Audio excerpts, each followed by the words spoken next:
E aí, pessoas, continuando aqui exatamente de onde a gente parou, na hora que eu coloquei ele, o narrador começou a falar alguma coisa, eu pausei aqui pra fazer a intro. Enfim, vamos pro vídeo, ver o que vai dar esse negócio da linha aqui. Na hora que eu tirei, ele já começou a falar e fechou a porta pra mim não seguir. Então vamos ver o que ele tá falando. I say forget the adventure line. What's it ever done for us? We're intelligent people, right? Why can't we make up our own story? Something exciting, daring, mysterious. Ooh, this all sounds perfectly doable. Why don't we simply start wandering in, well, I don't know. How about this direction? Ah, eu queria ir na... Mano, agora eu fiquei curioso se pela linha, pelo lado esquerdo lá, o que ia acontecer. Now, yes, this is exciting. Just me and Stanley forging a new path, a new story. Well, it could be anything. What do you want our story to be? Go wild. Use your imagination. Whatever it might be, Stanley, I'm ready for it. Não tem pra onde ir.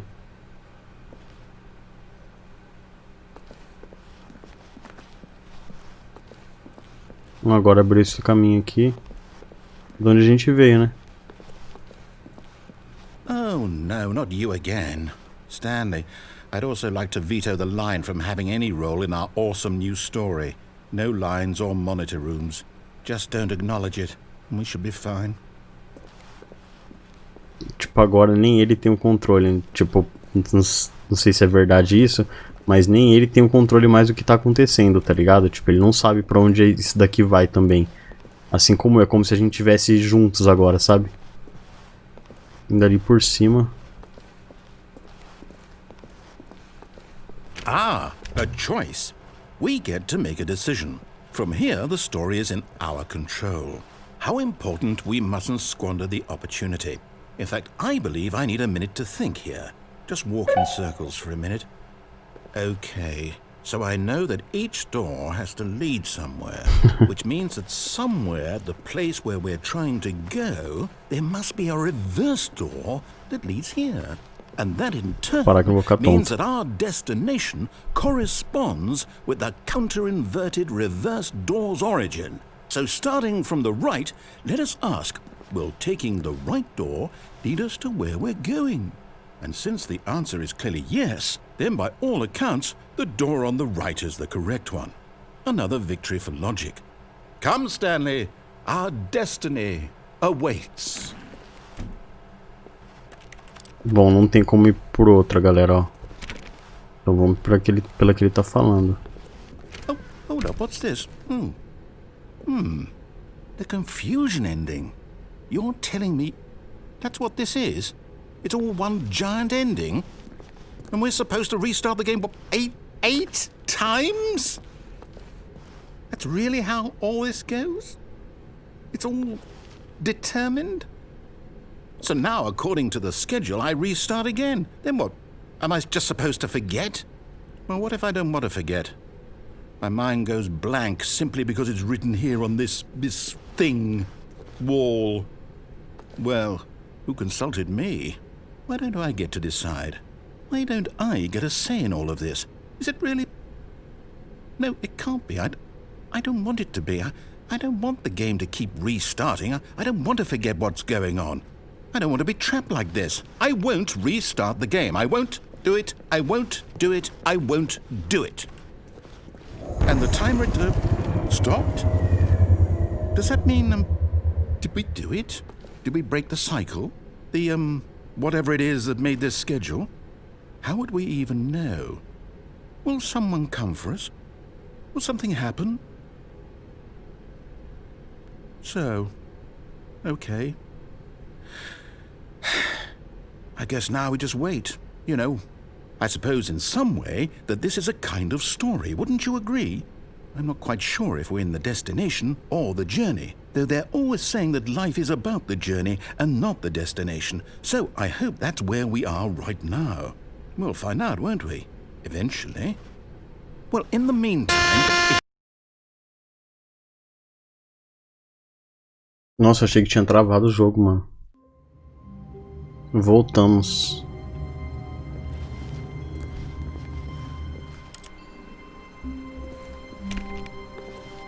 All of his co-workers were gone. What could it mean? Stanley decided to go to the meeting room. Perhaps he had simply missed a memo. Isso não sou eu, tá, galera? Eu até tirei meu mouse do negócio, ó, pra não ter como pegar isso, é do jogo. No matter how hard Stanley looked, he couldn't find a trace of his coworkers. Tipo, tá bugado aqui, mas não é o jogo, entendeu? E nem sou eu, é... Tipo, na história aqui tá acontecendo essa parada.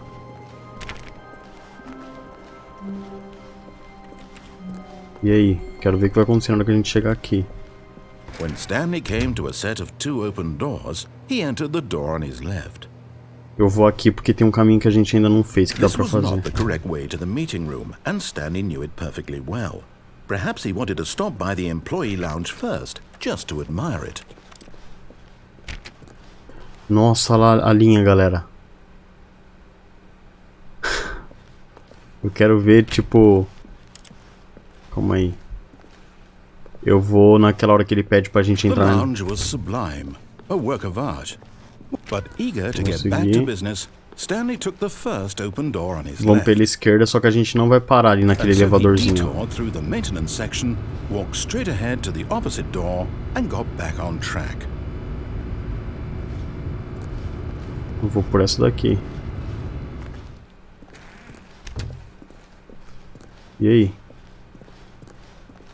Beleza, aqui não dá, então só vamos seguir lá, né? Esse é um caminho que a gente ainda não fez, então... E aí? Yet there was not a single person here either. Feeling a wave of disbelief, Stanley decided to go up to his boss's office, hoping he might find an answer there. Vamos ver um pouco essa tela aqui, galera.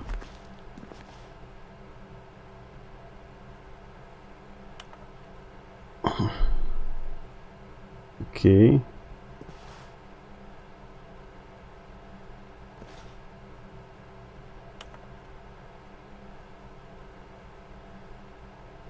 Não sei se aqui vai dizer alguma coisa pra gente, sabe?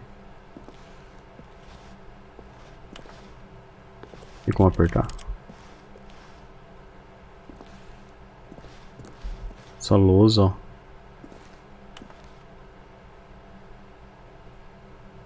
Bom, só vamos seguir.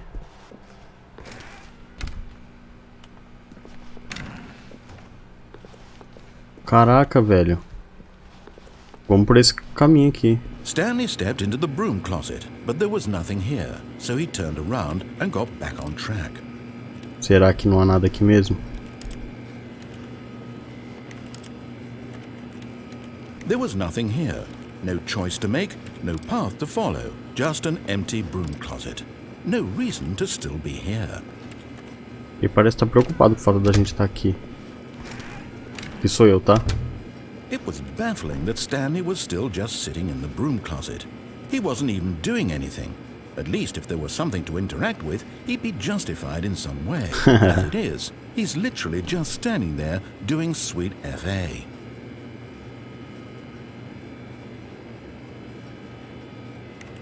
Are you really still in the broom closet?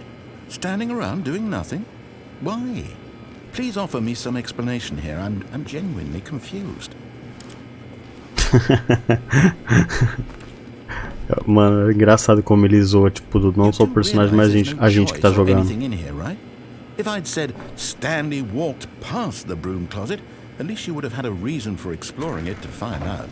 But it didn't even occur to me, because literally, this closet is of absolutely no significance to the story whatsoever. Nossa, olha ele falando. Ele até falando que as outras vezes, tipo, ele mencionava os outros lugares importantes, sabe? Mas que Maybe to you this is somehow its own branching path. Maybe when you go talk about this with your friends, you'll say, "Oh, did you get the broom closet ending? The broom closet ending was my favorite." I hope your friends find this concerning. Caraca, o tanto de diálogo da hora só pela gente ter ficado aqui. Stanley was fat and ugly and really stupid. He probably only got the job because of a family connection. That's how stupid he is. Ele tá muito... That or with drug money. Also, Stanley is addicted to drugs and hookers. Ele tá muito pistola da gente tá aqui, mano. Well, I've come to a very definite conclusion about what's going on right now. You're dead. You got to this broom closet, explored it a bit, and were just about to leave because there's nothing here, when a physical malady of some sort shut down your central nervous system and you collapsed on the keyboard. In a situation like this, the responsible thing is to alert someone nearby so as to ensure that your body is taken care of before it begins to decompose. Hello? Anyone who happens to be nearby? The person at this computer is dead. He or she has fallen prey to any number of your countless human physiological vulnerabilities. It's indicative of the long-term sustainability of your species. Please remove their corpse from the area and instruct another human to take their place at the computer, making sure they understand basic first-person video game mechanics and filling them in on the history of narrative tropes in video gaming, so that the irony and insightful commentary of this game is not lost on them. All right, when you've done that, just step out into the hallway. Caraca, vocês viram como ele falou diretamente com o jogador, tipo, que tá jogando, tipo, comigo, por exemplo. O Stanley nem tá atrás de um teclado, sabe, de um computador. Ele gritando pra, tipo, se tivesse a pessoa morrido, alguém escutar, mano. Incrível, velho. Que diálogo incrível. Eu vou sair, tá ligado? Não vai ter mais nada pra fazer aqui, mas foi foda. E quando ele começa a admitir, tipo, que em vários momentos ele menciona pra gente não entrar num lugar, mas ele menciona pra gente saber que é importante e instigar a gente a entrar, sabe? E aí ele fala que eu nem fiz isso, não me dei trabalho de fazer isso, porque esse realmente é um lugar insignificante.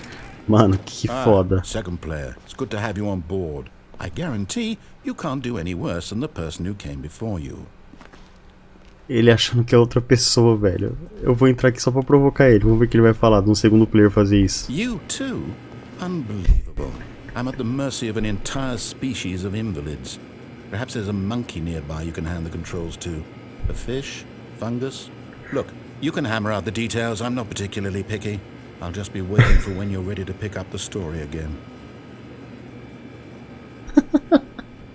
Incrível, mano. Quanto ele ficou pistola, mano. Caraca, velho. Coming to a staircase, Stanley walked upstairs to his boss's office. Subiu ao escritório. É óbvio que não é o que eu vou fazer, né, galera? Porque eu sou teimoso. Vamos ver o que vai rolar aqui.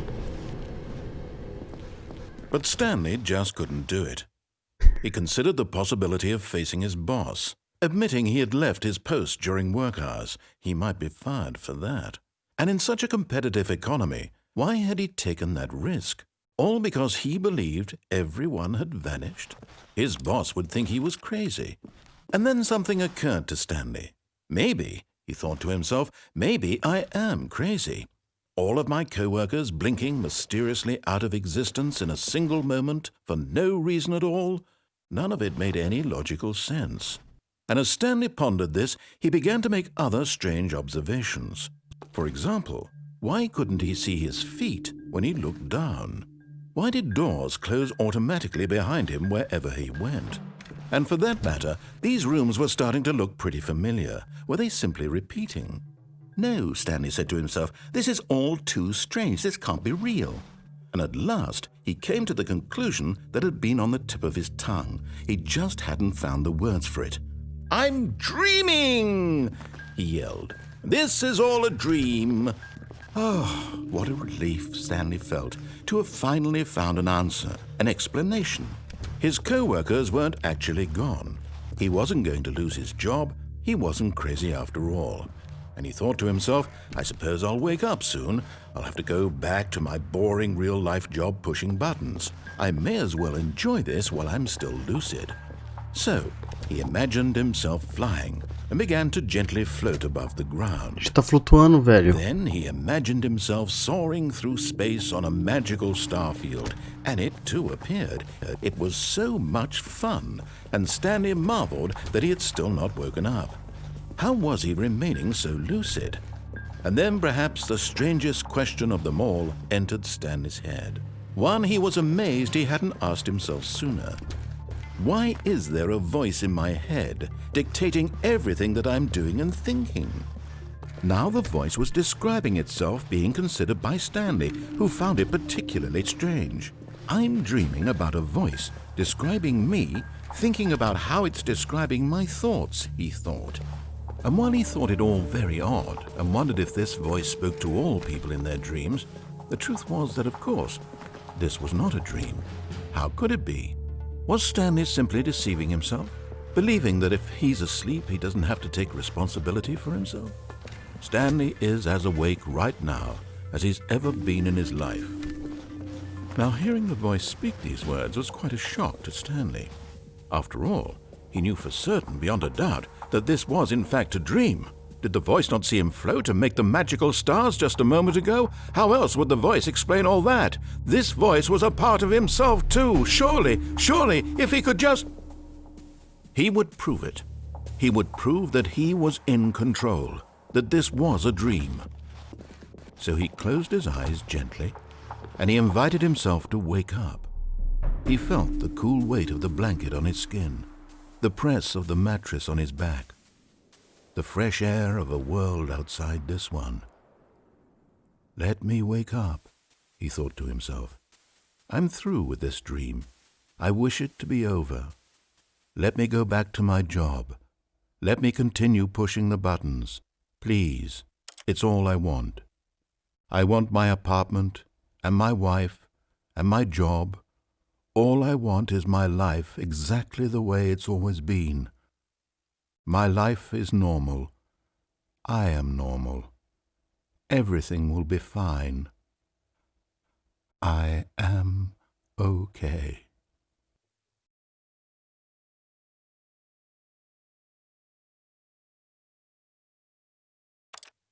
Stanley began screaming.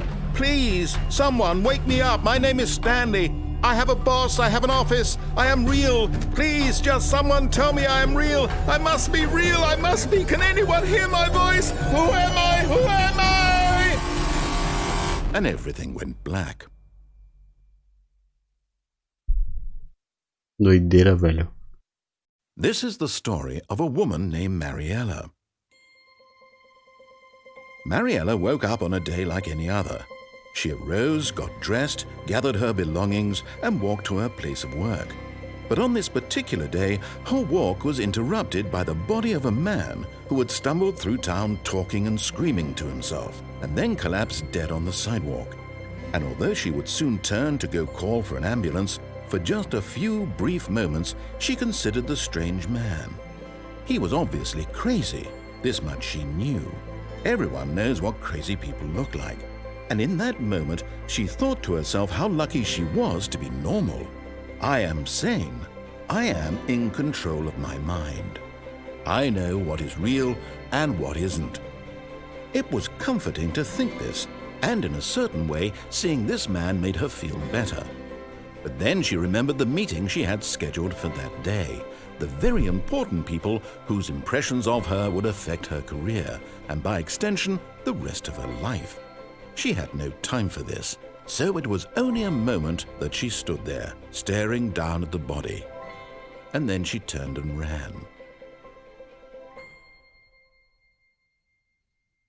Caraca, bem pesado esses últimos diálogos dele aí, mano.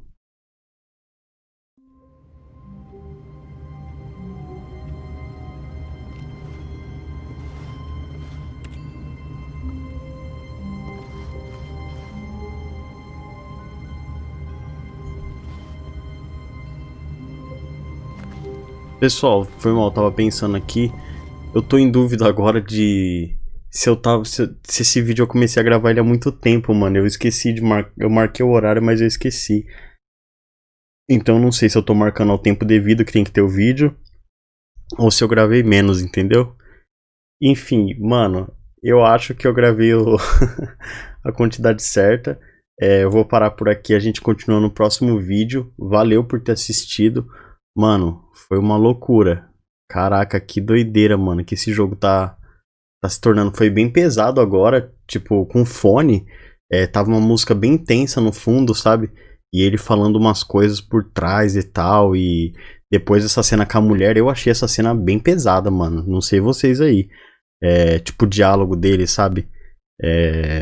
Caramba, mano. Foda. A gente continua no próximo vídeo. Valeu por ter assistido. Falou.